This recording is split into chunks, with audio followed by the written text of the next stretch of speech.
हमेशा मैम एक मैं सोचती थी कि हम क्यों लॉन्ग आवर्स स्टडी करते हैं पहले, पर मैं ये कहूँगी बहुत सारे एस्पिरेंट्स को कि हमेशा आप वाई फैक्टर ढूंढिए।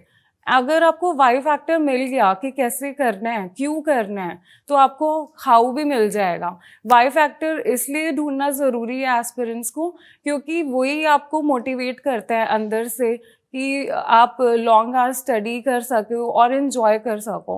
पहले मैंने यही सोचा था इंटरव्यूज़ देख के टॉपर्स को, और मुझे बहुत मोटिवेशन मिली थी and I can easily study for about 10 to 15 hours. जब मेरी मेंस के एग्ज़ाम होने वाले थे तो मैं 12 घंटे आराम से पढ़ लेती थी कि because these are the times जब 20 डेज का टाइम होता है and you need to study a lot.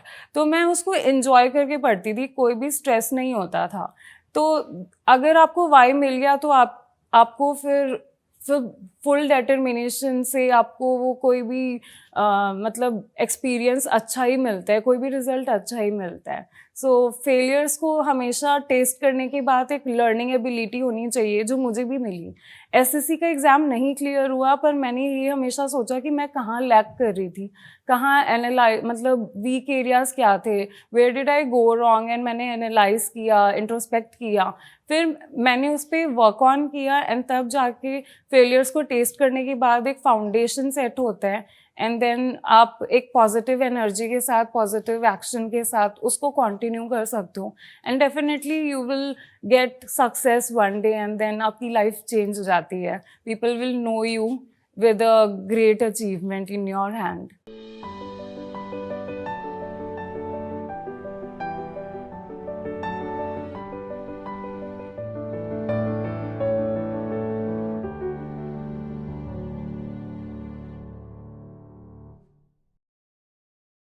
Hello and welcome to Chamomile Tea with Toppers, an initiative by Unacademy.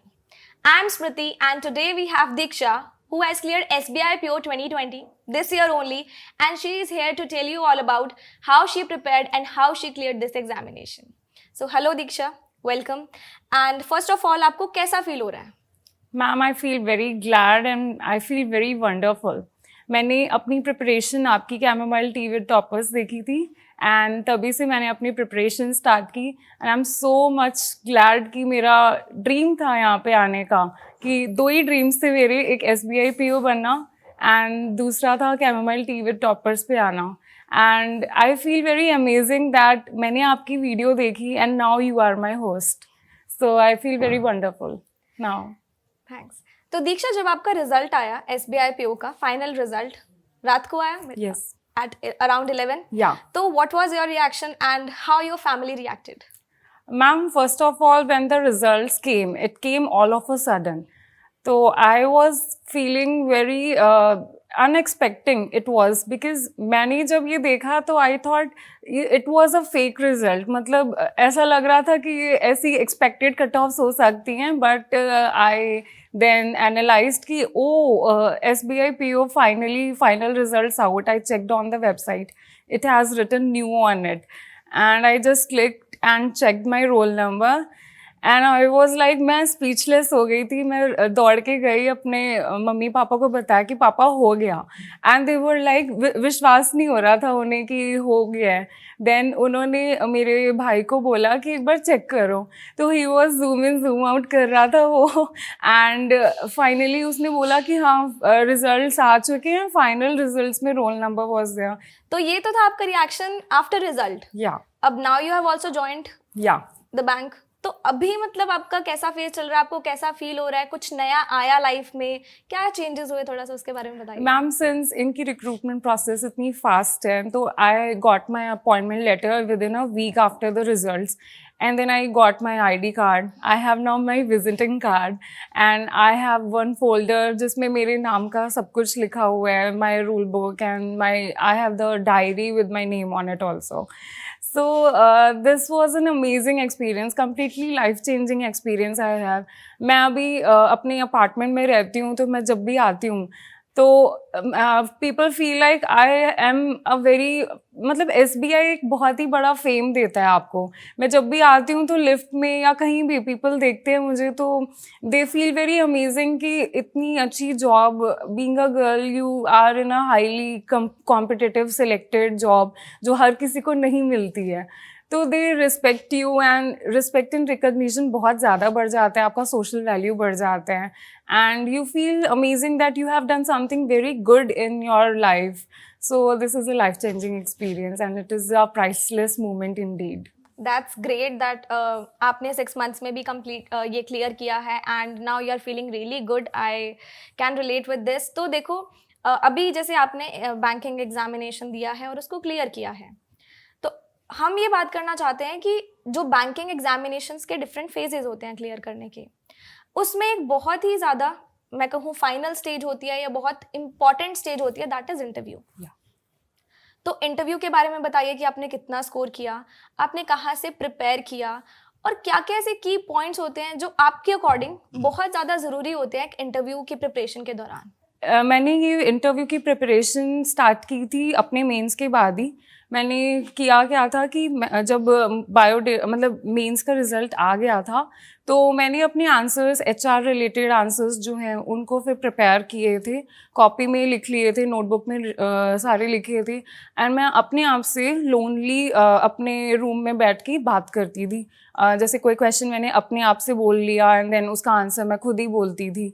Then उसके बाद बिफोर द इंटरव्यूज़ जब लॉटेड हैं आपको dates, उससे मैंने 3-4 दिन पहले अपने पेरेंट्स को, भाई को बोल दिया था कि आप वैसे ही बैठिए जैसे एक पैनल में लोग बैठते हैं. And my chair was in the middle of that room and मैं ऐसे ही एंटर होके जाती थी और उस सीट पे बैठती थी. And they just ask me that questions जो मैंने प्रिपेयर किए हुए थे और मोर ओवर माई सब्जेक्ट वाले क्वेश्चंस, जो भी क्वेश्चंस हो सकते हैं एक्सपेक्टेड. तो एक एक्सपीरियंस आपको अपने घर में खुद भी देना चाहिए ताकि आपके मॉक सेशंस हो जाएं तो आपको कॉन्फिडेंस अपने आप में ही आ जाता है कि interviews is not a big deal. आप एक नॉर्मल बात कर रहे हो, जैसे अपने आप को एक्सप्रेस कर रहे हो, डिफाइन कर रहे हो, वो कॉन्फिडेंस फिर डाल देता है. एंड प्रिपरेशन की बात है मैम, तो नॉर्मल प्रिपरेशन ही होती है. मतलब आपको अपनी सारी A to Z जो भी चीज़ें होती हैं, जैसे कि आपकी फैमिली बैकग्राउंड है, आपने क्या कॉलेज में अचीव किया है, क्या क्या सब्जेक्ट्स रहे हैं, उनकी इन डेप्थ नॉलेज होनी चाहिए. आपको अपने नेम का मीनिंग होना चाहिए. These are the set of the questions जो उनके हमेशा होते हैं. एंड मेरे इंटरव्यू के एक्सपीरियंस में यही हुआ था. मैं जैसे ही बैठी थी तो उन्होंने मेरे से एक क्वेश्चन पूछा था कि दीक्षा, आपकी दीक्षा हो गई. And my interview was taken by chief general manager Delhi circle के. तो उन्होंने ऐसे ही क्वेश्चन पूछा था एंड आई वाज लाइक, क्या पूछा उन्होंने एकदम से नहीं, तो आई सेड रिपीटेड सर. मतलब थोड़ा स्ट्रेस हो जाता है शुरू में. एंड देन उन्होंने फिर बोला एंड देन मेरे नेम से ही उन्होंने फिर कंटिन्यू किया. And my interview was also stress busted. Questions काफ़ी थे मेरे, but you just need to think about कि आपको जो आते हैं आपको वही बोलना चाहिए, क्योंकि मेरे को बहुत सारे क्वेश्चंस नहीं भी आते थे और they were like rapid fire questions चल रहे थे मेरे पोस्ट ग्रेजुएशन एंड ग्रेजुएशन से, because I have done BCom honours from Ramjas College Delhi University and MCom from Delhi School of Economics. So ये क्वेश्चंस एक्सपेक्टेड थे एंड मुझे नहीं आते थे तो मैंने बहुत सारे बोले थे I don't know sir, I don't know sir. And last में बोलते कि आपको ये भी नहीं आता, ये भी नहीं आता, ऐसे ऐसे करके. एंड 2 लोग बोल रहे थे कि she might know about this because she is a post graduate. And last में एक क्वेश्चन था कि आपको बेसिल नॉर्म्स आते हैं कि नहीं, तो मैं कहा यही सर आता है. तो उन्होंने बोला बताओ. एंड देन उसके बाद जो भी क्वेश्चंस उन्होंने पूछे मैंने बताया जो भी मुझे आते थे. And I scored 44 out of the 50 because they were testing my patience, they were testing my confidence. मैं उस stress busted situation में कैसे अपने आप को perform दे रही हूँ, अपना best कर पा रही हूँ. It just matter कि आपकी personality traits क्या हैं, नो मैटर आप आंसर्स दे रहे हो या नहीं. तो ये एक हाइप क्रिएट है कि आपको बहुत सारे आंसर्स नहीं आते हैं तो आपका इंटरव्यू नहीं निकलेगा, बट ये हो जाता है. मेरे साथ तो ये हुआ था. तो जैसे दीक्षा आपने बताया कि आपका स्कोर इंटरव्यू में 44 आया था out of 50, that's really a great score. And आपकी बातों से ये थोड़ा सा पता लग रहा है मुझे कि यू आर टेलिंग कि कम्युनिकेशन अच्छे से चाहिए आपको, कॉन्फिडेंस अच्छे से चाहिए, तो व्हाट इज योर टेक कि सिर्फ कॉन्फिडेंस और सिर्फ कम्युनिकेशन से काम चल जाएगा या कुछ और भी नीडेड है इंटरव्यू क्लियर करने के लिए? इंटरव्यू के लिए 2 चीज़ें बहुत इंपॉर्टेंट हैं, कॉन्फिडेंस एंड इंफॉर्मेशन। नॉलेज और कॉन्फिडेंस बहुत ज़रूरी है। If you feel nervous then आपका जो नॉलेज पोर्शन है वो भी वीक हो जाता है। तो they are the key ingredients for the interview. And moreover आपको सारे क्वेश्चंस तो पता होने ही चाहिए। If you don't know anything then it's not possible to clear this interview and crack the examination. मेरे में बहुत सारे क्वेश्चंस नहीं आते थे, लाइक 5 क्वेश्चंस नहीं आते थे मुझे, तो मैंने नहीं बताए। पर जो भी मैंने बताए, बहुत सारे क्वेश्चन, मेरा इंटरव्यू काफ़ी लंबा चला था, तो मैंने बहुत सारे क्वेश्चंस जो बताए थे, लाइक मैं ECA एक्टिविटीज़ में जो मैं जॉइंट सेक्रेटरी भी थी, तो मैंने उसको इतने अच्छे से डिस्क्राइब किया that the lady in the panel, she has literally asked me that do you think you have leadership quality in you? मैं कहा yes ma'am, definitely. Then she smiled and she just passed on to the other question then. Okay, so key points are communication and information and wear a confidence जिससे आप उसको अच्छे से answer कर सको। तो इंटरव्यू की बात हमने करी, अब आएंगे हम मेन प्रिपरेशन पे, जो हम दोनों फेजेस में करते हैं, चाहे वो हमारा PO का एग्जाम होता है, चाहे हमारा क्लरिकल का एग्जाम होता है। तो दोनों फेजेस को ही करेंगे। और आपने अपनी प्रिपरेशन किस पॉइंट ऑफ व्यू से स्टार्ट करी थी, या आपने ऐसा टारगेट कब किया कि मुझे बैंक एग्जामिनेशन में ही जाना है? मतलब व्हाट वाज द पॉइंट कि आपने डिसाइड कर लिया यस कि ये फील्ड मेरे लिए ही बनी है? तो उसको थोड़ा सा आप बताइए। Ma'am, after I did my post graduation, I started SSC examination. But SSC examination, I was unfortunately not succeeded in that examination. And उस point पे मैंने आपकी interview देखी, and I changed my mind that now I just need to switch on the banking examination because the recruitment process is very quick. They give smooth results and recruitment process is very good. So मैंने interviews देखे तिंकेश्वरी स्वामी का और स्मृति सेठी ma'am आपका, and I made up my mind कि मैं कैसे कैसे prepare कर सकती हूँ, व्हाट आर द एरियाज, कौन से कॉन्सेप्ट्स होते हैं, कौन सा सिलेबस होता है। I analysed it in the month of June and July से मैंने स्टार्ट की अपनी प्रिपरेशन। सो स्टार्ट आपने किया SSC से, आ गए आप बैंकिंग में। तो SSC और बैंकिंग थोड़ा सा स्विच आया, डिफरेंसेस आए होंगे डेफिनेटली, लेकिन कुछ कुछ सिमिलैरिटीज भी रही होंगी।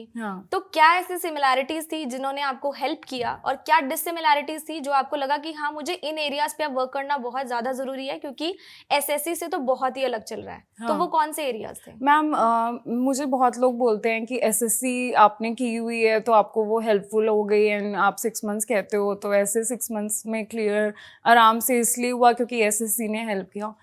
मैम, सिलेबस अगर कोई देखता है बैंकिंग एग्जामिनेशन का, तो reasoning portion is very different.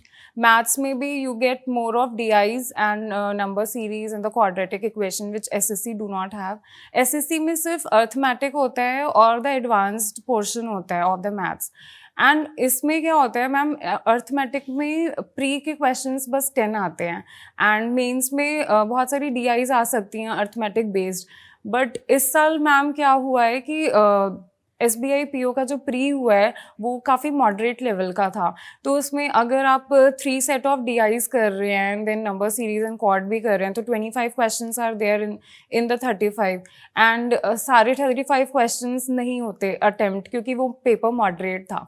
तो अगर कोई कहते हैं कि अर्थमेटिक पढ़ ली एंड कोई निकाल लिया आराम से, तो मैम अर्थमेटिक में सिर्फ 5 क्वेश्चंस ही हो पाए थे।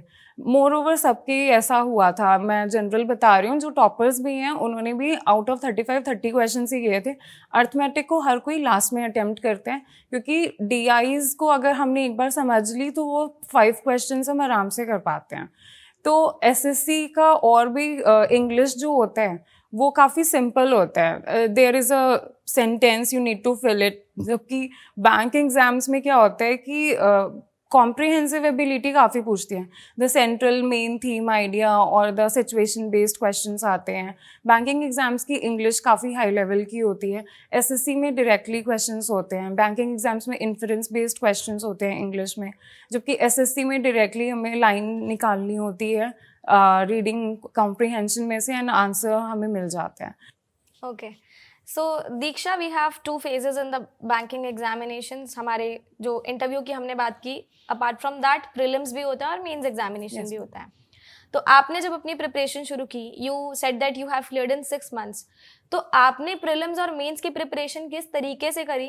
क्या आपकी अप्रोच थी? एंड क्या आपने दोनों को साथ में रखा या फिर अलग अलग किया? उसके बारे में हम बात करेंगे। Starting with the first subject wise हम बात करेंगे। फर्स्ट सब्जेक्ट आप जनरल अवेयरनेस से शुरू कर सकते हैं। तो आपने जनरल अवेयरनेस को कैसे टारगेट किया? आता वो मेंस के अंदर है, बट क्या आपने प्रीलिम्स के साथ भी उसको पढ़ा, और पढ़ना ज़रूरी भी है या नहीं है? Ma'am, for GA, revision is the key. You always say multiple revisions because I follow your strategy videos. So, GK में क्या होता है कि you need to revise a lot. आपको day 1 से मेंस के लिए टारगेट करना पड़ता है, तो आपको एवरी डे मॉर्निंग में वीडियो देखनी चाहिए। मतलब मॉर्निंग क्या, जब भी आपको टाइम मिले अपनी वीडियो या PDF से, whatever you the source you get. I followed Kapil Kathpal sir and eventually it turned out to be a good source. So मैं हर सुबह उनकी वीडियो देखती थी, एंड देन हर दिन आप PDF याद कर रहे हो, तो उसके बाद हर दिन की PDFs बन रही हैं। देन वीक में जब आपके पास संडे आते हैं, तब आपको कोई और मतलब सब्जेक्ट्स ना ध्यान दे के इन्हीं को रिविजन करना होता है। And if you have more time in your hand, then go for another week जो आपने प्रीवियस कर चुके हैं पढ़ाई, और उसके बाद ऐसे ही रिविजन करते करते, मल्टीपल रिविजन करते करते मंथ का भी हो जाता है, एंड बाद में वो काम आता है मेंस में, क्योंकि टाइम नहीं मिलता। मेंस होता है प्री के बाद 20 डेज़ के बाद, एंड वो ज़्यादा फिर हम अपने ब्रेन में डाल नहीं पाते। इट्स जस्ट लाइक कि हमें वॉमिटिंग हो जाएगी इतना सारा पढ़ लेंगे तो। So the best way to do this कि आप पैनिक ना करो लास्ट मोमेंट पे, एंड पहले से ही मेंस के लिए रेडी रहो। जिस दिन मेरा सिलेक्शन हुआ, मुझे याद है मेरी आंखों में आंसू थे। एक के बाद एक जब मेरे एग्जाम क्लियर होते गए, मुझे एहसास हुआ कि ये एक स्मार्ट प्रिपरेशन का खेल है। मेरे 6 साल के टीचिंग एक्सपीरियंस से मैं ये कॉन्फिडेंटली कह सकता हूँ कि मेरे कोर्सेज से आप जनरल अवेयरनेस में 90% तक स्कोर कर सकते हैं। मैं हूँ Kapil Kathpal. Subscribe to Unacademy plus. तो स्टार्ट हमें इनिशियली ही करना पड़ता है, चाहे आपका प्रीलिम्स एग्जाम आ रहा है, चाहे आपका मेंस आ रहा है। आपको जनरल अवेयरनेस फ्रॉम डे 1 से ही रखना है, तभी वो आप मेंस में कवर कर पाओगे। यस। तो आपने कितने मंथ्स की करी थी? मैम, मैंने जुलाई से स्टार्ट की थी, एंड जुलाई के मैंने डे 1 से ही स्टार्ट कर दिया था सर को फॉलो करना, and then I revise it multiple times. Frequently जब भी होता था मैं रिवाइज करती रहती थी। तो जनरल अवेयरनेस में क्या आपने सिर्फ और सिर्फ करंट अफेयर्स ही पढ़े या कुछ और भी किया था? Ma'am, general awareness comprises of static portion also, or the banking awareness and the current affairs. Ma'am, मैंने banking awareness जो है वो बाद में पढ़ी, before the mains मतलब, और करंट अफेयर्स में मैंने ज़्यादा फोकस रखा शुरू से, क्योंकि हम सारी चीज़ें बिफोर हैंड नहीं पढ़ सकते, क्योंकि और सब्जेक्ट्स भी होते हैं हमारे पास। तो जब मेंस आने वाला होता है, सो दैट फ्रेश रहेगा माइंड में, मैंने यही टारगेट किया था कि लास्ट में बैंकिंग अवेयरनेस कर लूँगी मैं, क्योंकि मैंने कॉमर्स बैकग्राउंड है मेरा, तो मुझे बैंकिंग टर्म्स थोड़े पहले से ही पता थे। तो मैंने इसलिए सोचा था कि बाद में ही करेंगे, और मैंने वही किया, बाद में ही किया। ओके, अब जनरल अवेयरनेस की बात तो हमने करी। अब next moving on to reasoning. तो आपने रीजनिंग की प्रिपरेशन कैसे करी? क्या आपका स्ट्रॉन्ग एरिया था रीजनिंग के अंदर? किस में आप थोड़े से वीक थे? क्योंकि हर किसी का स्ट्रॉन्ग एरिया भी होता है, हर किसी का वीक एरिया भी होता है। और आपने कैसे उन दोनों को डिफरेंशिएट किया और उन दोनों पे अच्छे से वर्क किया? तो what was your strategy for that? Okay ma'am, reasoning की बात की जाए तो रीजनिंग में the main portion are the puzzles. And ma'am, puzzles बहुत तरीके के होते हैं। You have box puzzle, flat, then sitting arrangements के भी बहुत सारे टाइप हैं, सर्कुलर हैं, बहुत सारे हैं। सो आपको पजल्स पे पहले से ही शुरुआत करनी चाहिए। एंड मैंने फिर जुलाई के महीने से ही मैं हमेशा स्टार्ट करती थी। पहले एक मिसलीनियस टॉपिक ले लिया, मेरा एक स्केड्यूल बना हुआ था, एंड मैंने रफ कॉपी के फर्स्ट पेज पे लिखा हुआ था कि मेरा मंडे का दिन है आज, तो आज मेरा दिन है डायरेक्शन का कॉमा लगा के फ्लैट पजल या बॉक्स पजल। एंड मुझे जल्दी से जल्दी सीखना था, तो आई प्रैक्टिस्ड अ लॉट। मतलब मैं 10 पजल्स लगाती थी, एंड उसके बाद मिसलीनियस के लिए मैं डायरेक्शन इन सेंस लगा रही हूँ। तो मतलब मैं हमेशा ज़्यादा से ज़्यादा टाइम देती थी रीजनिंग और मैथ्स पे, और इंग्लिश पे भी मैं टाइम देती थी। मैंने बहुत ज़्यादा अच्छे से टाइम दे के पढ़ाई की, तभी हो पाया। पजल्स में मैम बहुत लोग अटकते हैं शुरू में, पर मैं भी अटकी थी, मेरे से भी नहीं हो रहा था। आई फील डीमोटिवेटेड कि ये तो हो ही नहीं रहा, बहुत डिफ़िकल्ट है। पर एक टाइम आता है देन जब कि प्रैक्टिस करते करते पहले मैं सारे कंडीशंस नोट करती थी अपने कॉपी में, जो जो उस पज़ल में लाइन टू लाइन हो रहा है, पहले सारे कंडीशंस नोट करती थी। देन प्रैक्टिस करते करते एक टाइम आता है देन कि आपको कंडीशंस भी नोट नहीं करनी होती हैं। You just need to read it, frame it, skip it, जो लाइन आपको काम की नहीं लग रही है लास्ट में पढ़ लो, जहाँ से भी, एंड देन उसके बाद आप डायरेक्टली बनाने लग जाते हो बिना कंडीशंस नोट के, and that gives you an extra edge. अगर आपको प्री में जल्दी जल्दी पजल्स बनानी है तो आपको आई थिंक बिना कंडीशंस नोट किए ही आपको करना पड़ता है, एंड वही मैंने किया। शुरुआत में 1 महीने मैंने सारे कंडीशंस नोट करके बनाए। देन एक फिर सेकेंड, थर्ड, फोर्थ मंथ में मैंने इवॉल्व किया खुद को कि नहीं, this is not the best way, you need to do that. Speed test वगैरह देने से, रीजनिंग सेक्शन के सेक्शनल मार्क्स दे दो, क्विजेस दे दो उसी पोर्शन के, तो आपको वीकनेसेस पता लगती हैं कि एक क्वेश्चन को कितना टाइम लग रहा है बनाने में, एंड देन आप क्या कर सकते थे उसको कम बनाने में। तो यही मैंने भी अप्रोच अपनी वीकनेस आइडेंटिफाई की एंड एक अच्छा अप्रोच डेवलप किया, एंड शायद रीजनिंग में मैंने ऐसे ही एस किया। डे बाय डे हर दिन स्केड्यूल बनाती थी, एंड मैं हमेशा मेंस क्वेश्चंस को रखती थी। मेंस लेवल के क्वेश्चंस मुझे हमेशा 3-4 क्वेश्चंस ऑफ पजल्स रखने हैं। मैं schedule was very tight because I just have 6 months in hand, तो इसलिए मुझे ये करना ही पड़ा, तभी ये हो पाया।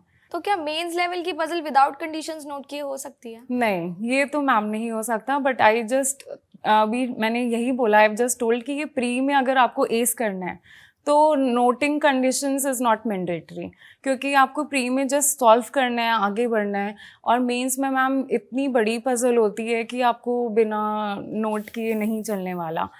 सारे कंडीशंस नोट करके ही हमें ये पता चलता है कि एक पज़ल में कितनी जो वेरिएबल्स हैं वो एक दूसरे से रिलेट कर रहे हैं। तभी अगर हम 3-4 कंडीशंस एक वेरिएबल से रिलेट कर रहे हैं तभी हम आगे बढ़ पाते हैं, उसमें से एक्सट्रैक्ट करके कि हमें स्टार्ट कहाँ से करना है। तो शायद मेंस नहीं बनेगा अगर हम कंडीशंस सारी नोट ना करें तो क्या हम पजल्स को स्किप करके सिर्फ और सिर्फ मिसलेनियस टॉपिक्स करके क्या प्रीलिम्स या फिर मेंस दोनों में से कोई भी या फिर दोनों क्लियर कर सकते हैं? मैम ये हर कोई कहता है, it's a very bitter truth, but जो हमारा क्या बोलते हैं द प्लान जो सिलेबस है उसमें पजल्स का वेटेज काफ़ी हाई है, so you just need to prepare for it. उसके बिना मिसलिनियस तो करके आप आ जाओगे, जो पजल्स की जो वेटेज है उससे आप फिर शायद पीछे रह जाओगे, बहुत सारे एस्पिरेंट्स हैं। तो जब आपने पहली पजल बनाई थी अपनी, उसमें आपको कितना टाइम लगा, और एट लास्ट जब आप एकदम परफेक्ट हो गए उसके अंदर, तो लास्ट में आपका कितना टाइम था? वो जर्नी मुझे आपकी जाननी है, और मतलब आपने कैसे अपने आप को परफेक्ट बनाया उस चीज़ के अंदर?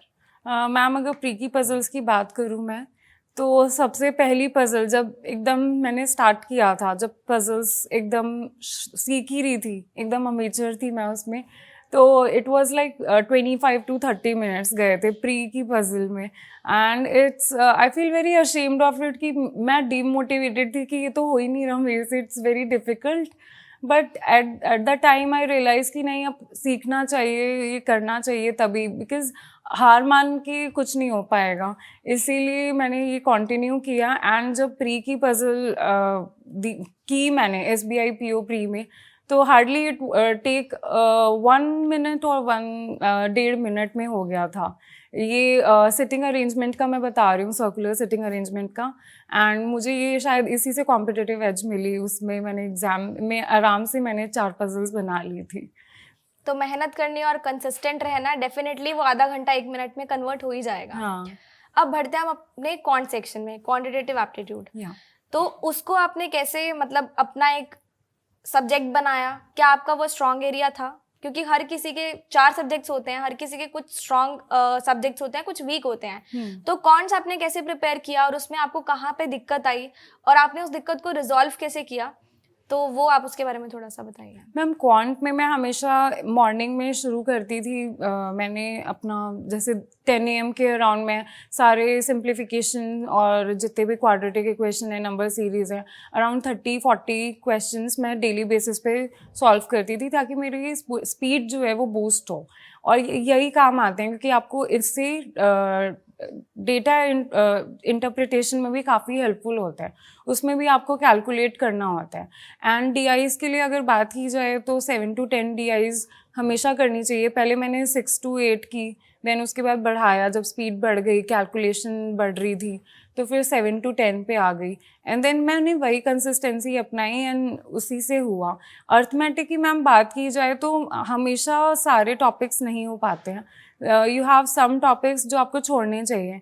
एंड मेरे पास मैम टाइम कम था तो मैंने सिलेक्टिव अर्थमेटिक के टॉपिक्स उठाए थे। एंड पहले से मैम थोड़े कॉन्सेप्ट्स तो क्लियर थे बट वो भूल जाते हैं ऑल ऑफ अ टाइम, तो उसके लिए क्योंकि वेरिड क्वेश्चंस होते हैं अर्थमेटिक में, तो you need to play smartly. आपको प्रीवियस ईयर पैटर्न्स देखने चाहिए कि क्वेश्चंस जो हैं वो कहाँ से आते हैं। टाइम एंड वर्क जो है वो एग्जामिनर का फेवरेट टॉपिक होता है, एंड बहुत सारे क्वेश्चंस जो हैं वो टाइम एंड वर्क हो गया, और भी जो पाइप एंड सिस्टम है, और भी जो भी टॉपिक्स जो होते हैं वो सारे के सारे आपको कर लेने चाहिए। एंड एक दो टॉपिक छोड़ भी आप सकते हैं, क्योंकि माय अर्थमेटिक पोर्शन और द मेंस जो मैथ्स का पोर्शन है वो इतना स्ट्रॉन्ग नहीं था, बट फिर भी मैंने थोड़ा कर लिया था कि मैं to be on the safe side में रह सकूं। SBI PO मेंस जो इस बार का हुआ था वो बहुत ही टफ था। आई अटेम्प्टेड ऑलमोस्ट 9 to 10 क्वेश्चंस, उससे ज़्यादा हुआ नहीं था। आई थिंक 8 क्वेश्चंस ही किए थे मैंने पूरे पेपर में, and maths was literally so tough for me. And मुझे लगता है जिनकी अच्छी मैथ्स है उन्होंने शायद ज़्यादा किए होंगे, तो अगर कोई अच्छे से पढ़ के जा रहा है तो इतना टफ उसको नहीं लग सकता है, ये है। तो मतलब फाउंडेशन क्या चाहिए? जो आपने 9 to 10 क्वेश्चंस अटेम्प्ट करे और आपका कॉन्ट्स इतना स्ट्रांग नहीं था, तो मतलब क्या चीज़ ऐसी थी जिसने आपको हेल्प किया वो 9-10 क्वेश्चन अटेम्प्ट करने में भी? क्योंकि कुछ लोग होते हैं जो 1-2 भी नहीं कर पाते हैं, मेंस तक पहुंच जाते हैं नो डाउट, लेकिन वो 1-2 भी नहीं कर पाते हैं। तो आपने उस 1-2 को कैसे इंक्रीज किया, या मतलब आपने 9-10 कैसे? क्योंकि being you are average in quants. हाँ मैम, मेंस में क्या होता है कि आपको सारे क्वेश्चंस अटेम्प्ट नहीं करने होते हैं, you need to play smartly. आप कौन से क्वेश्चंस कर सकते हो? देयर आर मेनी क्वेश्चंस जो डेटा सफिशिएंसी होते हैं, quantity 1 is greater than quantity 2, ये वाले क्वेश्चंस होते हैं। देयर आर फिलअप्स होते हैं और नंबर सीरीज होते हैं, ये वाले क्वेश्चंस होते हैं। तो ये मैम जो भी आए थे अराउंड वो 6 to 7 क्वेश्चंस ये वाले आते हैं। You need to look at that questions जो आपसे हो सके। एंड मोर ओवर जो पेपर होता है वो पूरा का पूरा अर्थमेटिक बेस्ड DI पे भी नहीं होता, कुछ कुछ नॉर्मल DIs पे भी होती हैं। तो अगर आपकी नॉर्मल DIs या अर्थमेटिक बेस्ड DI जो आपने चैप्टर्स पढ़ चुके हैं, आपको उसमें से मिल रहे हैं क्वेश्चंस, तो आपको वही कर लेने चाहिए एंड देन उसी में सेटिस्फाइड होने चाहिए, क्योंकि नेगेटिव अटेम्प्ट्स करने से आपका फिर पूरा ओवरऑल ख़राब हो जाता है परसेंटेज। मतलब आपने उस मिनिमम टारगेट को अचीव किया और उतने में आपका हो गया। हाँ। बट क्या हम मिनिमम ही सभी में अटेम्प्ट करके, सभी सब्जेक्ट्स में अटेम्प्ट करके उतना ही मिनिमम टारगेट क्या एग्जामिनेशन क्लियर कर सकते हैं? नो मैम, ये अगर आपका क्वांट अगर थोड़ा वीक है तो आपको बाकी सेक्शंस इम्प्रूव करने चाहिए, आपको बाकी सेक्शन स्ट्रॉन्ग रखने चाहिए, क्योंकि ये SBI में जो है वो कट ऑफ नहीं होती सेक्शनल, बट यही एक आपको एडवांटेज मिलता है SBI में।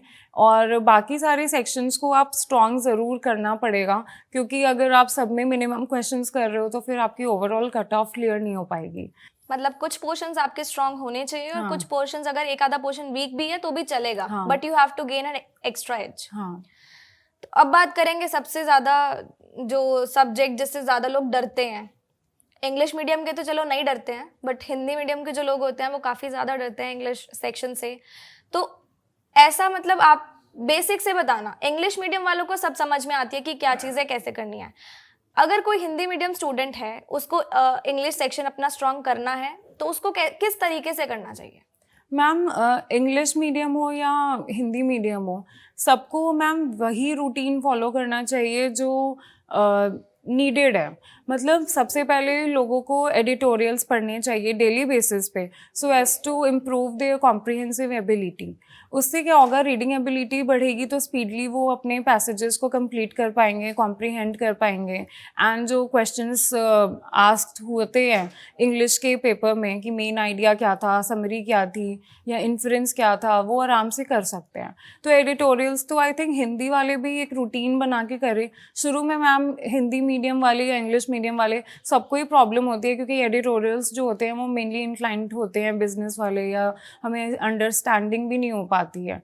बट एक रूटीन बनने लगता है तो वो फिर पढ़ने लग जाते हैं। एक ऐप से हम पढ़ सकते हैं, वो ज़्यादा अच्छा रहता है। उसमें हम मीनिंग्स भी फाइंड आउट कर लेते हैं, उसमें हिंदी की मीनिंग भी आ जाती है। मैंने भी एक डेली एडिटोरियल ऐप फॉलो किया था, एंड उससे उस वर्ड पे टैप करो and you will find its meaning in Hindi, तो वो आई थिंक हेल्पफुल रहते हैं। तो ग्रामर आपने करी थी या फिर आपने नहीं करी थी जब आपने अपनी प्रिपरेशन इंग्लिश सेक्शन की स्टार्ट करी थी, या फिर ग्रामर कितनी इंपॉर्टेंट होती है इस सेक्शन के अंदर? मैम आई थिंक ग्रामर इतनी इम्पॉर्टेंट नहीं होती है। शुरू में सब कहते हैं कि ग्रामर को कर लेना चाहिए, सिर्फ ग्रामर, पर आई थिंक कि सबसे पहले आपको वो क्वेश्चंस करने चाहिए जो आते हैं, रियल एग्जाम्स में आते हैं। ग्रामर आपको ऑल्टरनेट बेसिस पे आप पढ़ सकते हो या वीकेंड्स पे पढ़ सकते हो, एक टाइम पे बना के चैप्टर बाय चैप्टर। अगर आपने एक चैप्टर पढ़ लिया, नेक्स्ट डे आपने उसके एरर डिटेक्शन के क्वेश्चंस कर लिए। और मैम सिर्फ ग्रामर पढ़ के नहीं होते हैं, उसके एप्लीकेशंस आने चाहिए। अगर आपने ग्रामर पढ़ी है, एरर डिटेक्शंस हो रहे हैं, तो तभी हो पाता है। अगर मतलब मेरे कहने का मतलब यही है कि एरर डिटेक्शंस जो हैं वो डेली बेसिस पे अगर आप कर रहे हो तो आई थिंक ग्रामर भी अपने आप ही अच्छी हो जाती है। तो अलग से ग्रामर को जो लोग टाइम देते हैं उनको फिर ज़्यादा टाइम लग जाता है एग्ज़ाम क्लियर करने में। तो और मेंस एग्जामिनेशन में मतलब सबसे ज़्यादा कौन से टॉपिक का कंट्रीब्यूशन होता है जिससे हम लोग मैक्सिमाइज कर सकते हैं अपने स्कोर को? मैम मेंस एग्जाम में रीडिंग सेक्शन ज़्यादा आता है, तो रीडिंग कॉम्प्रिहेंशन को करने के लिए आपको अपनी कॉम्प्रिहेंसिव अंडरस्टैंडिंग एबिलिटी बहुत बढ़ानी पड़ती है। आपको थोड़ी सी वोकैब भी काम आती है, क्योंकि रीडिंग कॉम्प्रिहेंशन में बहुत सारे वर्ड्स होते हैं जो आपको अंडरस्टैंडेबल नहीं होते हैं, कुछ के आंसर्स उन्हीं में छिपे होते हैं। तो वोकैबलरी भी तभी इम्प्रूव होती है जब आप रीडिंग कॉम्प्रिहेंशन कर पाते हो। तो वंस अगर वो कर लिया तो उससे दोनों चीज़ें सॉल्व हो जाती हैं। तो और मोर ओवर जो अगर आप बैंकिंग अवेयरनेस भी कर रहे हो तो उससे रीडिंग कॉम्प्रिहेंशन पढ़ने में भी ज़्यादा ईजी हो जाता है। फाइनेंशियल और इकोनॉमिक टॉपिक्स हाँ। आप रिलेट कर देते हो या। उससे। तो इंग्लिश से ही जुड़ा हुआ एक और हमारा जो सेक्शन मेंस एग्जामिनेशन में आता है पीओ मेंस में, which is descriptive section. Yes. तो डिस्क्रिप्टिव को आपने कैसे तैयारी करी, या फिर आपको कैसे पता चला कि हाँ मुझे इतने ही टॉपिक्स करने हैं या बहुत सारे टॉपिक्स करने हैं, और कहाँ से करने हैं? मतलब इफ कोई अनअवेयर है कि मुझे करना ही नहीं पता कि कहाँ से करना है कहाँ से नहीं करना, तो उनको कैसे शुरू करना चाहिए डिस्क्रिप्टिव का, और कब कब करना चाहिए? क्या मेन पॉइंट्स है उसके अंदर? मैम डिस्क्रिप्टिव के लिए जनरली हमें एडिटोरियल से पढ़ के, करंट अफेयर्स से पढ़ के कंटेंट काफ़ी माइंड में डेवलप हो जाता है। अगर डिस्क्रिप्टिव में अगर आप अवेयर हो कि क्या चल रहा है लाइफ में, मतलब हमारे अराउंड सराउंडिंग्स में, तो मोस्टली क्वेश्चंस वहीं से आते हैं। वैसे जनरल टॉपिक से आते हैं, लाइक हमारे टाइम अभी जो एग्ज़ाम हुए हैं उसमें आए थे pros and cons of online education. अब हर कोई जानते हैं कि कोविड के टाइम पे ऑनलाइन एजुकेशन ही बढ़ चुका है, तो ऑनलाइन एजुकेशन के प्रॉज एंड कॉन्स ईजिली कोई भी रिलेटेबल कर सकता है अगर उसने एडिटोरियल्स पढ़े हैं। करंट अफेयर्स से मैम हम ये जनरेट कर सकते हैं कि बीच बीच में हम अपने डिस्क्रिप्टिव में हम ये लाइन डाल सकते हैं कि सो एंड सो एसोसिएशन ने ये डिक्लेयर किया है कि ऑनलाइन एजुकेशन का ट्रेंड बढ़ जाएगा बाय दिस एंड दिस। मैंने वही कंटेंट यूज़ किया और मैंने वही लिखा, एंड मेरी डिस्क्रिप्टिव बहुत ही अच्छा बन गया। तो मुझे लगता है कि करंट अफेयर्स और डेली एडिटोरियल से काफ़ी कंटेंट जनरेट हो जाता है। आपको राइटिंग एबिलिटी भी करने आ जाती है। एक बार आप पढ़ने लग जाते हो तो आप फॉर्मुलेट करने लग जाते हो सेंटेंसेस, और बहुत सारे पहले से ही डिस्क्रिप्टिव के ना you need to do typing also, क्योंकि एक सेट ऑफ टाइम में आपको करना चाहिए। मतलब मैंने जस्ट वन डे पहले ही एक टाइप किया था एंड वही आ गया था ऑनलाइन एजुकेशन का। So I was very fortunate to get this topic. And descriptive के लिए आपको टाइपिंग ज़रूरी भी है, क्योंकि वहाँ पे उनका जो टाइपिंग कीज़ होती हैं वो काफ़ी हार्ड होती हैं, वो नहीं हो पाती हैं, तो उसके लिए प्रिपरेशन भी ज़रूरी है। तो क्या टाइपिंग इसमें ज़्यादा ज़रूरी है कि मतलब आपको प्रॉपर टाइपिंग करनी आनी चाहिए, या फिर नॉर्मल हम जो टाइपिंग करते हैं उससे भी काम चल जाएगा? एंड आपने अपने प्रीलिम्स या मेंस के दौरान कितने टॉपिक्स कौन कौन से दिन पे या फिर वीकली प्रैक्टिस की या डेली प्रैक्टिस की? आपका क्या स्केड्यूल था जिससे आपका डिस्क्रिप्टिव अच्छा हो गया? मैम मैं वीकली प्रैक्टिस करती थी descriptive and more over typing speed की बात है तो अगर आपकी नॉर्मल स्पीड भी है तब भी हो जाता है, इतनी टाइपिंग इश्यूज नहीं आते हैं. इट्स जस्ट दैट कि आपके माइंड में सारे टॉपिक रिलेटेड चीज़ें आ रही हैं कि नहीं. अगर आपके माइंड में नहीं आ रही हैं, you are lacking knowledge, then उससे क्या होता है कि आपकी फिर टाइपिंग भी लेट होगी एंड देन आपका डिस्क्रिप्टिव भी अच्छा नहीं बन पाएगा. अब प्रिपरेशन तो हमने सारी कर ली. नाउ आपने मॉक टेस्ट हम लोग बहुत सुनते हैं कि काफ़ी एस्पिरेंट्स बोलते हैं, काफ़ी टॉपर्स बोलते हैं कि मॉक टेस्ट देने चाहिए, काफ़ी बोलते हैं कि नहीं भी देने चाहिए, ऐसे काम हो जाता है. तो आपका मॉक टेस्ट पे क्या पॉइंट ऑफ व्यू है? क्या मॉक टेस्ट ज़रूरी हैं देने, और ज़रूरी हैं तो कितने मॉक टेस्ट देने ज़रूरी हैं, considering prelims and mains both? Ma'am in my opinion mock test are the gateway to your success. Mocks जो हैं वो बहुत ही हेल्पफुल होते हैं, बहुत ही ज़्यादा, बिकॉज मॉक्स जो हैं वो आपको एक पूरा समरी देते हैं कि आप कैसा परफॉर्म कर रहे हो, आपने कहाँ गलतियाँ की, क्या आपके टॉपिक्स वीक हैं, क्या अनअटेम्प्टेड रह गया पोर्शन, और क्या आपको और पढ़ना चाहिए, मतलब so these give you the details of your performance जो आप जो कर रहे हो उस पीरियड ऑफ टाइम पे, एंड उसी में आपको इवॉल्व करना चाहिए.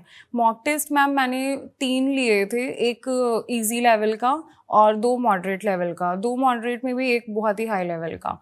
तो मैम उसमें क्या होता है कि अगर मॉक्स आप दे रहे हो तो एक आपको अंडरस्टैंडिंग लेवल अपनी बढ़ानी होती है. अगर आप इजी मॉक टेस्ट दे रहे हो तो आप अपना, अगर उसी में आप एस कर रहे हो तो आपको अपनी लेवल ऑफ अंडरस्टैंडिंग बढ़ा के दूसरे मॉक्स पे फिर जाना चाहिए.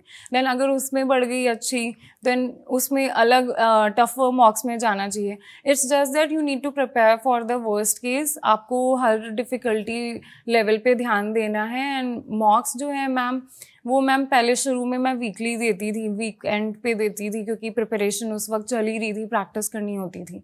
देन उसके बाद मैंने ऑल्टरनेट नहीं, उसके बाद मैंने वीक में 2 बार देना शुरू किया था. एंड देन उसके बाद ऑल्टरनेट बेसिस पे मैं आ गई थी. एंड लास्ट में जब प्री एग्ज़ाम्स होने वाले थे तो मैं शायद डेली दे देती थी मॉक्स. और जब बहुत ही 15 डेज़ रह गए थे तो मैं फिर 3 मॉक्स इन अ डे देने लग गई थी. एंड उसमें एनालिसिस भी बहुत ज़रूरी है, क्योंकि एनालिसिस करने से ही मॉक्स आपका कंप्लीट होता है. एनालाइज करने से क्या होता है कि आपका जो अनअटेम्प्टेड पोर्शन है, अनअटेम्प्टेड से भी पहले रॉन्ग जो क्वेश्चंस हो रहे हैं वो क्यों रॉन्ग हुए, कहाँ आपने लैग किया, एंड देन जो अनअटेम्प्टेड क्वेश्चंस हैं वो क्यों नहीं हुए, क्योंकि आपने चैप्टर्स पढ़े नहीं होंगे तो आपको वो वापस से रिवीजन करनी होती है उसकी. रॉन्ग क्वेश्चंस में भी आपको ध्यान देना पड़ता है कि आप सही टाइम पे क्यों रॉन्ग कर लिया, क्योंकि वो स्पीड टेक्निक में हम कहीं ना कहीं लैग कर देते हैं.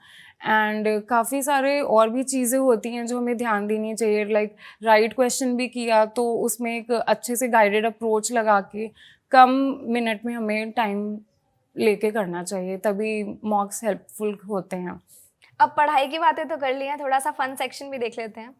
तो हम लोग करेंगे रैपिड फायर राउंड. मैं कुछ क्वेश्चंस पूछूंगी, आपको फटाफट से उनके आंसर्स देने हैं. So your first question is, what movie has everyone else seen but you haven't? Ma'am पान Singh Tomar. Okay. What is your dream job, or what makes it so amazing? Ma'am, I got my dream job. I aspired for it and I got it. What is so amazing in it? It's giving me the fame I have now. Okay. If you had the world's attention for 30 seconds, what would you do, or what would you say? I would say the world to live the life to the most and give your best. That's great. What is something that you learned in this year? Ma'am, during the COVID time, I just become a dedicated and determined person, which I think best results में काम आए.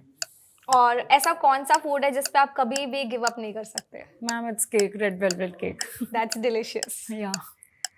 So Diksha, it was fun playing the rapid fire round with you, and we have a token of appreciation for you. Thank you so much. So we have a ritual on CTWT that we tag a topper here, and आप भी किसी topper को tag कीजिए जो आपके known में है, जिन्होंने अभी एग्जामिनेशन क्लियर किया है. तो Okay. One of my friend is Disha Gautam. She has cleared SBI PO and she has joined the Delhi Circle. So Disha, our team will get in touch with you soon, and we will be waiting for you here. ताकि आप अपनी journey को share कर सकें यहाँ पे, अपनी preparation journey को, और बहुत सारे एस्पिरेंट्स को हेल्प मिले उससे. We are eagerly waiting for you. So Diksha, how was your today CTWT experience here? I think it was a great experience. It was a wonderful experience. I think I always wanted to come on this platform, and ये मेरा एक dream था Chamomile TV Toppers पे आना, and ये eventually prove हो गया. And मैंने आप ही की वीडियो देखी थी, and now you are my host, and you have questioned me all the questions जो बहुत helpful होगा, and मैंने बहुत अच्छे से सारे answers elaborate कर दिए, एंड वो बहुत ही इवेंचुअली अनअकैडमी का इनिशिएटिव जो है वो बहुत ही हेल्पफुल रहेगा एवरी एस्पिरेंट के लिए, and I think it's a great experience for me. तो ऐसा कोई मैसेज जो आप अपने जो व्यूअर्स हैं, हमारे जो लर्नर्स हैं, अभी जो तैयारी कर रहे हैं, उनको आप देना चाहो जिससे उनकी भी प्रिपरेशन में एक एक्स्ट्रा एज आए और वो भी इसी साल अपनी एग्जामिनेशंस को क्लियर कर सकें? मैं वही एक मैसेज देना चाहूँगी कि despite all the failures, you have won a success which pays it all, which pays all your struggles. So Diksha, it was nice having you here, and मैं यही कहना चाहूँगी कि बहुत सारे फेलियर्स आते हैं, दुख भी बहुत लगता है, रोना भी बहुत आता है कभी कभी, लेकिन इतने सारे फेलियर्स के बाद जो एक सक्सेस मिलती है ना, वो पूरी की पूरी सिचुएशन को चेंज कर देती है और आप सारे के सारे फेलियर्स को भूल जाते हो. बस एक वो सक्सेस याद रहती है, और वही मोमेंट है जो हम अपनी पूरी लाइफ चेरिश करते हैं. एंड आई होप आपकी ज़िंदगी में भी ये मोमेंट बहुत ज़्यादा जल्दी आएगा. आप भी अपना एग्जामिनेशन इसी साल में क्लियर करोगे, एंड आप भी कैमरे की इस साइड में CTWT में डेफिनेटली आओगे. चल उठ जा, let's crack it, जोर दे लगा, let's crack it, भीड़ को छोड़ दे.